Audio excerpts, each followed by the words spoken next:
Synthetic fibres in plastics. Fibres and what they are made of. Fibres और वो किससे बने हुए हैं. Fibers are thin, elongated, thread-like continuous filaments with tensile strength that can be spun into cloth, paper or plastics. Fibre एक बहुत ही पतली, लंबी और एक थ्रेड लाइक कॉन्टिन्यूस फिलामेंट से बनी हुई है. मतलब थ्रेड है एक तरह की, जिसकी एक टेंसाइल स्ट्रेंथ होती है, जिसकी एक प्रॉपर स्ट्रेंथ होती है, जिसको हम क्लोथ, पेपर या प्लास्टिक में से घुमा सकते हैं. जैसे कि तुमने कपड़े देखे हैं ना, जैसे फाइबर्स मिलते हैं, फैब्रिक्स मिलते हैं उधर जहाँ से हम खरीदते हैं कपड़े, वहाँ से. Synthetic fibres and plastics are made of chemical substance called polymer. जो सारे सिंथेटिक फाइबर्स होते हैं और प्लास्टिक होते हैं, वो एक केमिकल सब्सटेंस से बने होते हैं, जिसे हम कहते हैं polymers. The term polymer is derived from two Greek words, poly meaning many and mer meaning part. और जो ये हमारा पॉलीमर वर्ड है वो दो ग्रीक वर्ड से डिराइव हुआ है. पॉली जिसका मतलब मैनी होता है, मर जिसका मीनिंग पार्ट होता है. Thus, as the name suggests, a polymer is made of several small units or molecules. Each small unit is called a monomer. तो जैसे कि नाम बता रहा है, एक पॉलीमर जो है वो छोटे छोटे यूनिट्स या मॉलिक्यूल से बना होता है, और एक स्मॉल यूनिट या फिर एक मॉलिक्यूल उसका नाम है monomer. Several monomers combine to form a polymer. और जो बहुत सारे मोनोमर्स बन के हमारा एक पॉलीमर बनता है. तो जो हमारा जो प्रोसेस है जिसके अंदर हम सारे मोनोमर ज्वाइन कर देते हैं, वो हमारा होता है पॉलीमराइजेशन. पॉलीमराइजेशन हमारी दो तरह की होती है, लीनियर पॉलीमराइजेशन और cross link polymerization. In linear polymerization the monomers are connected in a linear manner, और क्रॉस पॉलीमराइजेशन में the monomers are cross linked. जैसे कि लीनियर में हमारे ऐसे ऐसे लिंक्ड होता है, और जो क्रॉस है उसके अंदर ऐसे होता है. ये हमारा क्रॉस लिंक्ड है और ये हमारा लीनियर पॉलीमर है. इसमें अभी हमें जैसे पिक्चर में बता रखा है, ये हमारा लीनियर होगा और ये हमारा क्रॉस हो गया. ये हमारा अलग अलग मोनोमर्स, ये एक साथ मिल गए तो हमारे पॉलीमर्स. ठीक है. Fibres are of two types. Fibre दो तरह के होते हैं हमारे, नेचुरल फाइबर्स और सिंथेटिक फाइबर्स. नेचुरल फाइबर्स वही जो हमें प्लांट्स, एनिमल्स से मिलते हैं, जैसे कि हमारा कॉटन, जूट, सिल्क, वूल हो गया, ये हमारे नेचुरल फाइबर्स हैं. सिंथेटिक फाइबर्स जो हम खुद बनाते हैं, जिन्हें हम मैन मेड फाइबर्स भी कहते हैं, जो आर्टिफिशियली बनते हैं, जैसे कि रेयन, नायलॉन, पॉलिस्टर, आर्कलाइट, terylene etcetera. Synthetic fibers. Synthetic fibers are obtained by processing petrochemicals chemically. Just like natural fibers, synthetic fibers can also be spun into fabric. Synthetic fibers हमारे एक प्रोसेस, पेट्रोकेमिकल्स में जो chemical वगैरह होते हैं सारे, उनको करके बनता है. ये एक तरह का प्रोसेस है. फिर जैसे नेचुरल फाइबर्स की तरह सिंथेटिक फाइबर्स भी, उनको भी हम फैब्रिक में कर सकते हैं, जैसे कि रेयन, नायलॉन होता है सारे, उनके भी काफ़ी सारे यूजेस हैं. और उनसे हमारी रोप्स बनती हैं, फर्नीचर बनता है, वो शिप्स में यूज़ होते हैं, स्पेस शिप्स में यूज़ होते हैं etcetera. Types of synthetic fibres. Synthetic fibres कैसे कैसे, मतलब किन कौन से होते हैं. पहला है हमारा rayon. Rayon is considered as a substitute to silk which is very expensive. हमारा रेयन है जो बिल्कुल सिल्क के जैसा ही होता है, बट जो कि बहुत एक्सपेंसिव होता है सिल्क हमारा. तो इसका सब्सटीट्यूट मतलब इसका बिल्कुल सेम ही है, सारे यूजेस वगैरह उसके मोस्टली सेम ही होते हैं, बट थोड़ा सा अलग होता है वो. It is also called artificial silk. इसे हम आर्टिफिशियल सिल्क भी कहते हैं. Rayon is synthesized by chemically treating cellulose और wood pulp and is called regenerated fibre. जो रेयन है वो हमें किससे मिलता है, ये कुछ ट्रीटमेंट करते हैं सेल्यूलोज और वुड पल्प को, और इस प्रोसेस को, और इसे हम कहते हैं regenerated fibre. Therefore it can be called semi synthetic fibre. तो इसको हम सेमी सिंथेटिक फाइबर भी कहते हैं. प्रॉपर्टीज़ ऑफ रायन है वो सेम होती हैं प्रॉपर्टीज़ ऑफ सिल्क के साथ. तो प्रॉपर्टीज़ ऑफ रायन क्या है उसकी, वो बहुत ही स्ट्रॉन्ग होता है, वो जल्दी से एब्जॉर्ब कर लेता है सब कुछ. उसको हम स्ट्रेच कर सकते हैं, वो स्ट्रेच हो जाता है, काफ़ी ज़्यादा खिंच जाता है, और कभी बार श्रिंक भी हो जाता है. वो बिल्कुल पिघलता नहीं है, वो उसके वो दिखने में हमेशा शाइनी लगता है, और हम उसको काफ़ी सारे कलर्स में डाई कर सकते हैं. उसके यूजेस हैं कि उसको बेडशीट बनाने में मदद करता है, साड़ीज़ बनती हैं उसकी, ड्रेस मटेरियल्स बनता है जब उसे हम कॉटन के साथ मिक्स कर देते हैं. उसके कार्पेट्स बनते हैं जब हम उसे वूल के साथ मिक्स कर देते हैं. और उसके गॉज, बैंडेजेस, जो हमारी नॉर्मल बैंडेजेस होती हैं वही है ये, उससे वो बनती है. सेकेंड है हमारा nylon. Nylon is the first complex synthetic polymer to be made. Nylon हमारा एक पहला पॉलीमर है, एक सिंथेटिक पॉलीमर है जो अब तक बना है. In the beginning, nylon was used to make stockings. However, later, owing to its strength and lightness, it was used to make parachutes during World War II. शुरुआत में नायलॉन की जो स्टॉकिंग्स जैसे लड़कियाँ पहनती है स्टॉकिंग्स वो बनती थी, लेकिन उसकी स्ट्रेंथ ही इतनी है, वो इतना ताकतवर है और वो इतना लाइट है कि उसके फिर पैराशूट बनने लग गए हमारे World War II के अंदर। और हमारी नायलॉन की प्रॉपर्टीज़ है कि वो बहुत ही स्ट्रॉन्ग है, वो बहुत ही इलास्टिक है, खिंच जाता है, रिंकल रेजिस्टेंस है उस पर, जो रिंकल वगैरह मुँह नहीं पड़ते, वेट में भी हल्का है और पानी भी कम सोखता है और आराम से धो भी सकते हैं और जल्दी सूख जाता है।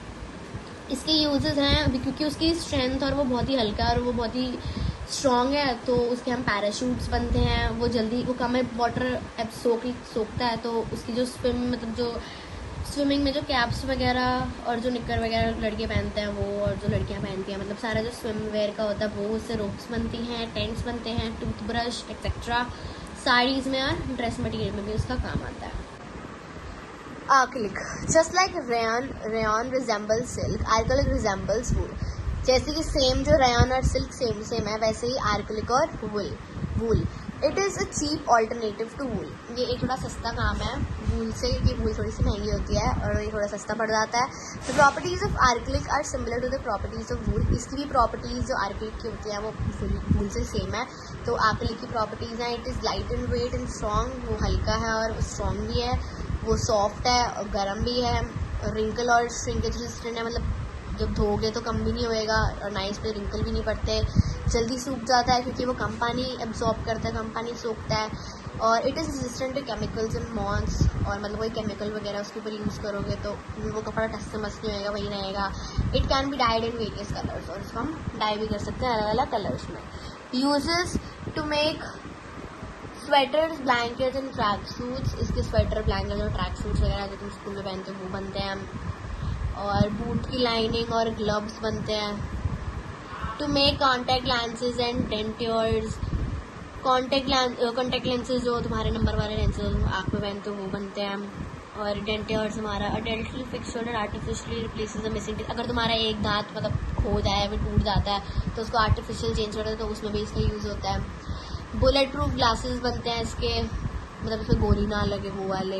Can also be use as an alternative to expensive warm clothes. और इसको हम ये हमारी एक चॉइस भी हो जाती है कि अगर तुम्हें वार्म क्लोथ्स नहीं खरीदते जो कि बहुत एक्सपेंसिव होता है, तो उससे हम acrylic वाले कपड़े खरीद सकते हैं। Orlon and acrylon are the other names of the acrylic। ये दोनों उसके अलग नाम है और दूसरे नाम है। फोर्थ हमारा polyester is made of several ester units. जो पॉलिस्टर है वो हमारे सेवरल एस्टर यूनिट्स में बना है। एस्टर यूनिट्स हमारी कार्बन की चेन होती है। It is made from petroleum, ये पेट्रोलियम से बनी है। Polyester is usually blended with wool और cotton to make polywool and polycot. Polyester ज़्यादातर वो मिक्स कर देते हैं वूल के साथ, जिससे बनता है हमारा पॉलीवूल, और फिर उसे मिक्स कर देते हैं कॉटन के साथ, फिर बनता है हमारा पॉलीकॉट। Clothes made from blended fibers are more comfortable to wear than clothes made from pure polyester। अगर हम पॉलिस्टर को मिक्स करके जब पहनते हैं तो वो ज़्यादा कंफर्टेबल होते हैं जब हम प्योर पॉलिस्टर के कपड़े पहनते हैं। The properties of polyester resemble of the properties of nylon. जो प्रॉपर्टीज़ पॉलिस्टर की हैं वो सेम प्रॉपर्टीज़ हमारी इसके साथ मैच करती हैं नायलॉन के साथ। तो पॉलिस्टर की प्रॉपर्टीज़ हैं कि वो भी बहुत स्ट्रांग होता है, रेजिस्टेंट होता है, लाइट होता है, इलास्टिक होता है, वही स्ट्रांग होता है, इसमें रिंकल नहीं पड़ते, बहुत ज़्यादा हल्का होता है और स्ट्रेचेबल है। आराम से धो सकते हैं क्योंकि वो पानी कम सोखता है और जल्दी सूख जाता है। उसकी टेंसाइल स्ट्रेंथ बहुत ज़्यादा हाई है। यूज़ है इसके कि टेक्सटाइल्स और सेल ऑफ वुड, टेक्सटाइल पे जो कपड़े वगैरह हमारे फैब्रिक्स होते हैं वो बनते हैं और बोट्स में काम आता है ये।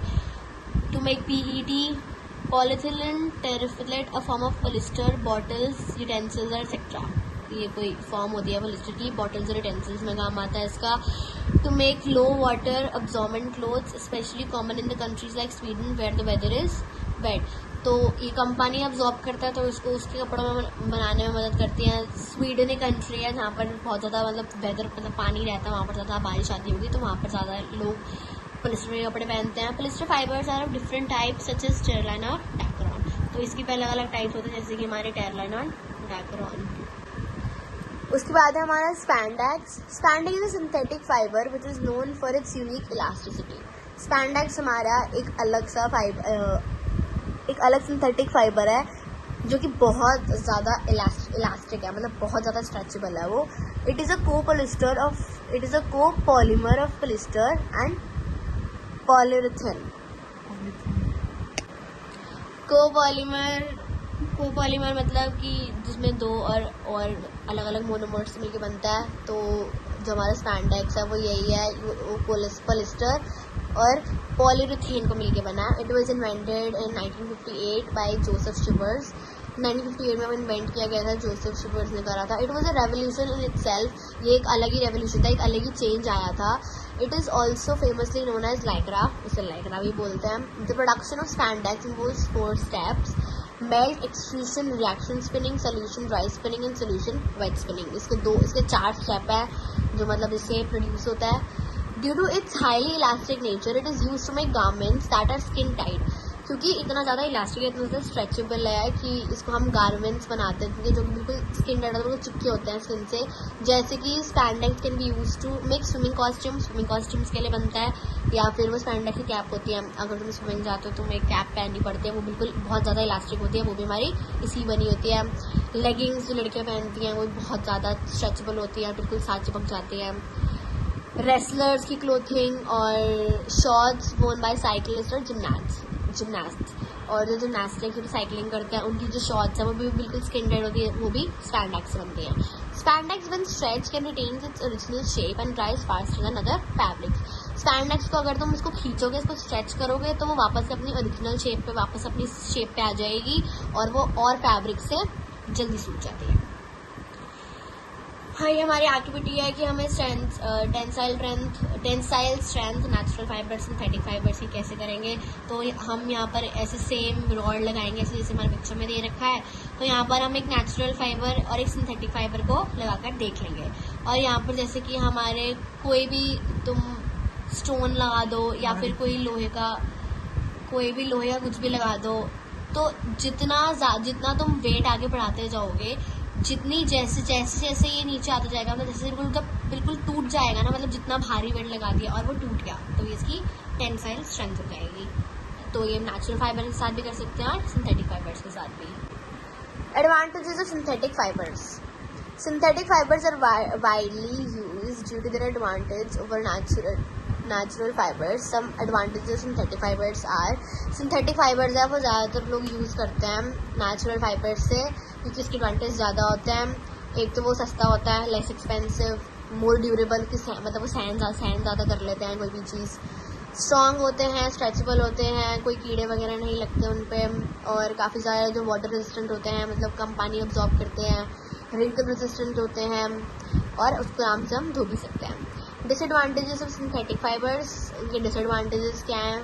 Synthetic fibres have some disadvantages too, they are inflammable, कि मतलब जल्दी चल जाते हैं, ये आग जल्दी पकड़ जाएगी इनको, और अगर तुम इनको हीट करोगे तो ये पिघल जाएंगे। Hence can cause severe burn injuries, तो ये हमें बर्न इंजरीज की वजह से जला भी सकते हैं। डिड नॉट अब्जॉर्ब मॉइस्चर, जो पसीना वगैरह आता है वो अब्जॉर्ब नहीं करते, तो हमें इनको गर्मियों में नहीं पहनना चाहिए। These are unsuitable to be worn in summer season. Stick to body के साथ चिपक जाते हैं, तो कभी कभार हमें बहुत ज़्यादा अनकम्फर्टेबल लगता है। फिर हमारा plastics can be moulded in any shapes. Plastic हम किसी भी शेप में कर सकते हैं, और जैसे बॉटल्स बनती हैं, कंटेनर्स बनते हैं, जार्स बनते हैं, कप बनते हैं। The word plastic is derived from Greek word plastikos, that means capable of being shaped और मोल्डेड। जो हमारा वर्ड प्लास्टिक है वो एक ग्रीक वर्ड से आया है, प्लास्टिकोस, जिसका मतलब है कि वो किसी भी शेप में बदल सकता है और वो चेंज हो सकता है। मोल्ड मतलब शेप चेंज करना। Plasticity is the property of plastics that allows the plastic to be molded into any shape or form. Plasticity एक प्रॉपर्टी है प्लास्टिक्स की जो अलाउ करती है प्लास्टिक्स को किसी भी शेप में चेंज करने के लिए और किसी भी फॉर्म के अंदर। Almost all the items of daily use such as buckets, comb, furniture, bottles, lunch boxes are made up of plastic. Almost जितनी भी चीज़ हम अपनी डेली यूज़ में यूज़ करते हैं वो सारी प्लास्टिक की बनी होती है, जैसे कि बकेट हो गया, कॉम्ब हो गया, बॉटल, लंच बॉक्स, ये सारी प्लास्टिक की बनी हुई हैं। और प्लास्टिक्स जो हैं वो भी लीनियर और क्रॉस पॉलीमराइजेशन से बनते हैं। Types of plastic on the basis of their reaction to heat, plastics are classified as thermoplastics and thermosetting plastics, also called thermosets. अब प्लास्टिक्स हमारे दो तरह के होते हैं, थर्मोप्लास्टिक और थर्मोसेटिक प्लास्टिक्स, इन्हें हम थर्मोसेट्स भी कहते हैं। तो पहला है thermoplastics change their shape easily on heating and can be bent in any shape. ये अपनी किसी भी, अगर हम इसे गर्म करेंगे, इसे जलाएंगे तो अपनी शेप चेंज कर लेगा और किसी भी शेप में बदल जाएगा, बेंट हो जाएगा, टेढ़ा मेढ़ा हो जाएगा। Thermosets, thermosetting plastics do not change their shape and can withstand high temperature. ये अगर हम इसे गर्म करेंगे तो ये अपनी शेप चेंज नहीं करेगा और ये हाई टेम्परेचर सहन कर सकता है। Formed by linear polymerization, hence are flexible and can be remolded. ये linear polymerization से बना है, जैसे पीछे दिखाया था कि ऐसे करके बना है ये, तो ये फ्लेक्सिबल होते हैं और इनको हम दोबारा से चेंज कर सकते हैं। ये क्रॉस पॉलीमराइजेशन से बनते हैं तो हम इन्हें रीमोल्ड चेंज नहीं कर सकते, ना ही रीशेप कर सकते, दोबारा से शेप नहीं कर सकते, तो ये जैसे हैं वैसे ही रहेंगे। Examples are PVC and polythene use for making combs for containers etcetera. इसके एग्जाम्पल हमारा PVC और पॉलीथीन, इसके हमें कॉम्स बनते हैं, कंटेनर्स एक्सेट्रा। और examples are Bakelite, melamine use for making electrical switches, kitchenware etcetera. और इसके एग्जाम्पल है बेकलाइट और मेलामाइन, जो कि हमारे इलेक्ट्रिक वायर्स और किचन का जो सामान होता है उसमें काम आती है। Properties of plastic, first and reactivity, they do not gate corroded, वो बिल्कुल भी करोड नहीं होता, मतलब जंग वंग नहीं खाता उन्हें, जो प्लास्टिक्स होते हैं। They are non reactive to water और एयर, बिल्कुल भी रिएक्ट नहीं करते वाटर और एयर के साथ। They can be use to store chemicals, और हम केमिकल्स भी स्टोर कर सकते हैं प्लास्टिक्स में।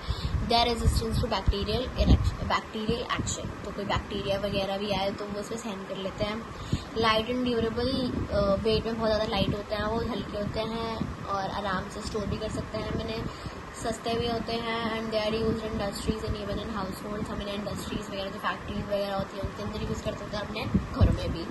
Effects of flame, they are inflammable so they burn easily, वो इनफ्लेमेबल होते हैं तो हम आराम से जल जाते हैं। Conductivity, they are poor conductors of electricity which is why Bakelite and plastic is use to make covering for electrical switches.